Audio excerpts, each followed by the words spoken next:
Bismillahirrahmanirrahim. Assalamualaikum warahmatullahi wabarakatuh. Maha suci Allah, segala puji dan syukur kita panjatkan kehadirat Allah. Semoga kita selalu dalam bimbingan rahmat dan ridha Allah Subhanahu wa taala. Subhanallah walhamdulillah astagfirullah wallahu akbar.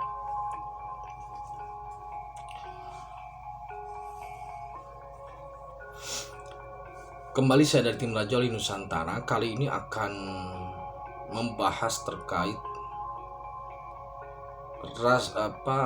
logika sains dan logika spiritual. Dalam video saya sebelumnya, saya lupa judulnya ya, bahwasanya tidak lama lagi spirit itu akan menjadi induk atau akan menjadi rujukan dari semua disiplin ilmu. Itu pasti.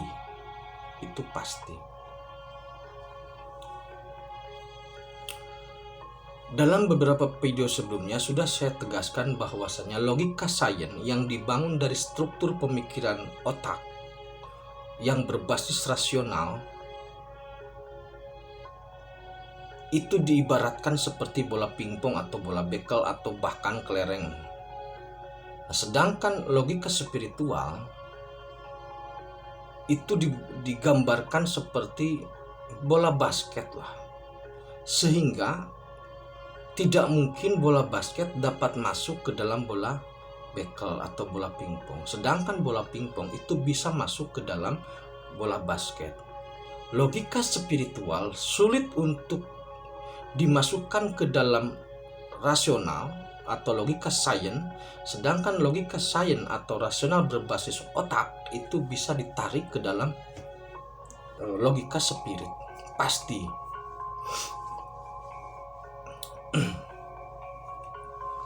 Nah, orang-orang yang mengagungkan logika sains yang berbasis rasional atau yang berbasis pemikiran otak, rasionalitas, itu banyak tersebar di kampus atau di universitas, sekolah tinggi dan yang sederajat lah.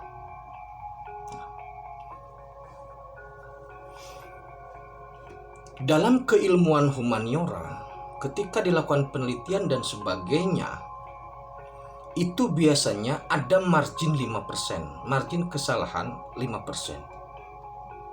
Dalam survei politik itu biasanya ada margin sekitar 2,5 sampai 5%. Dalam disiplin ilmu teknik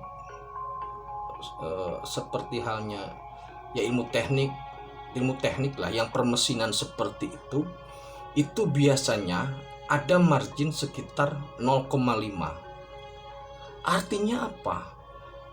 Keilmuan atau disiplin ilmu yang berbasis sains atau logika murni sains yang dibangun dengan konstruksi otak sudah tahu akan ada kesalahan dengan tingkat kesalahan seperti yang saya sampaikan. Itu pasti, karena sudah ditulis bahwa margin error sekian persen. Artinya apa? Kemungkinan salah itu pasti walaupun tingkat kesalahannya 5%.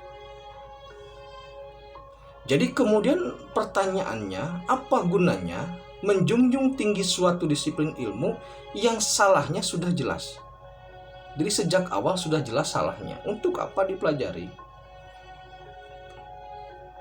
Atau boleh dipelajari saja tapi jangan diagungkan. Sedangkan di spirit, logika spiritual, keilmuan spiritual itu kebenarannya mutlak.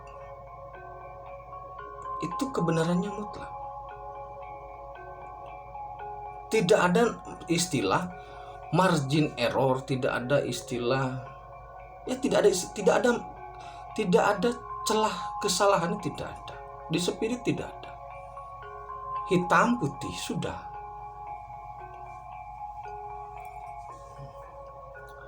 Nah, jika kita menjunjung tinggi logika sains tanpa spirit, tingkat kesalahannya ada. Tetapi jika kita menggunakan spirit tanpa sains, itu random. Jadi kalau logika sains tanpa spirit itu seperti kedokteran. Contohnya kedokteran salah satu.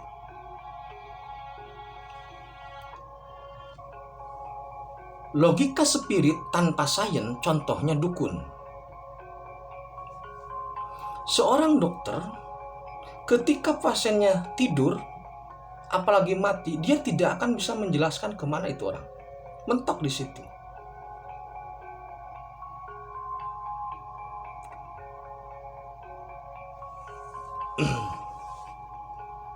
Nah, sedangkan dukun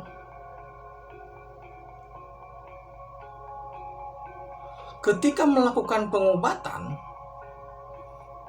dia polanya random. Artinya begini, orang yang sakit kepala itu harus membawa rokok lisong. Orang yang sakit gigi juga rokok lisong.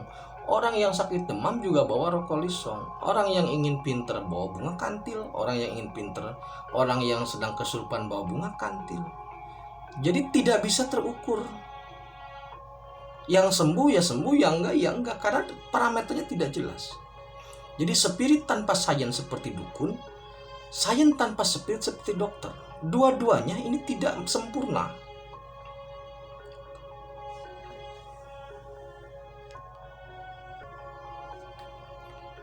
Ini dua-duanya tidak sempurna. Maka seharusnya adalah menjadikan spirit sebagai puncak dari disiplin ilmu tersebut. Dalam teori saya tentang operasi bedah tubuh dengan teori cahaya, di kedokteran belum ada. Di kedokteran untuk melakukan bedah otak untuk kanker itu butuh berapa ratus juta. Dengan berapa puluh miliar rupiah alat yang harus dibeli. Namun dengan teori cahaya 0 rupiah, dan waktu yang dibutuhkan tidak sampai 1 jam, dan tidak ada yang disakiti. Tetapi jika spirit teori pembedahan cahaya itu tidak dibarengi dengan sains, maka itu tidak bisa dijelaskan dan tidak bisa diukur kadar kebenarannya, atau tidak bisa diukur kadar dari hasilnya gitu. Jadi parameternya tetap harus ada. Nah, jadi sains ini bisa dijadikan sebagai salah satu parameter, tapi jangan dijadikan sebagai satu rujukan mutlak tentang sebuah kebenaran. Gitu. Maka nanti mungkin 2000 berapa ya, 2030, 2040 ya, ngeramalkan 2050 sudah ada, 2100 sudah ada, 2040 yang belum ada ya. Nah, 2040 ada peluang nanti spirit menjadi induk atau rujukan dari semua disiplin ilmu. Karena kalau tidak dijadikan rujukan, sains yang ada, disiplin ilmu atau disiplin rasional, logika sains yang ada itu mentok, nisbi, relatif, dan pasti benturan. Tapi apakah sains harus dihilangkan? Jawabannya tidak. Tadi kan dijadikan sebagai alat ukur. Tidak harus dihilangkan. Sains itu sebagai bentuk pencapaian manusia dalam peradaban manusia. Tetapi jangan menjadikan itu sebagai parameter mutlak kebenarannya. Karena nisbi. Pasti nisbi. Itu jadi logika sains, logika spiritual, ya logika sains dan logika spiritual itu sebenarnya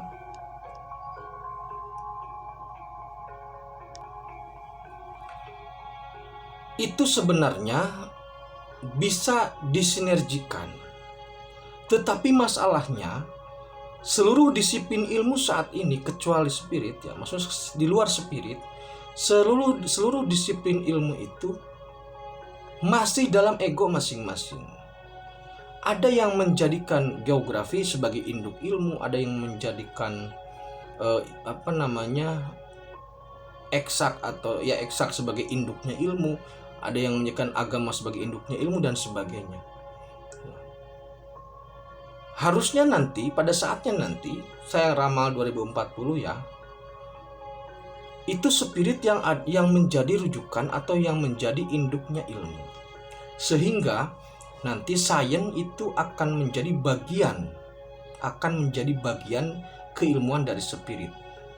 Sains mentok naik ke logika, sains mentok naik ke logika spirit, logika sejarah mentok naik ke logika spirit sejarah, logika matematika mentok naik ke logika spirit matematika. Semua lengkap di sana. Ini akan menjadi suatu penemuan, akan menjadi suatu berkah besar bagi umat manusia ketika nanti banyak orang yang mau menjadikan spirit sebagai bagian dari perjalanan hidupnya. Karena sekarang kebanyakan orang sedang dalam kondisi yang haus sebenarnya, namun tidak tahu mana air yang bisa diminum, mana air yang tidak bisa diminum, mana madu, mana racun. Walaupun ada lagunya ya. Demikian terkait dengan padanan atau sinergi yang harus dilakukan antara logika spirit dengan logika sains yang didukung oleh konstruksi rasionalitas atau akal. Jangan terlalu bangga dengan rasionalitas, karena itu sangat terbatas. Terima kasih, tingkatkan iman dengan amal soleh. Assalamualaikum warahmatullahi wabarakatuh.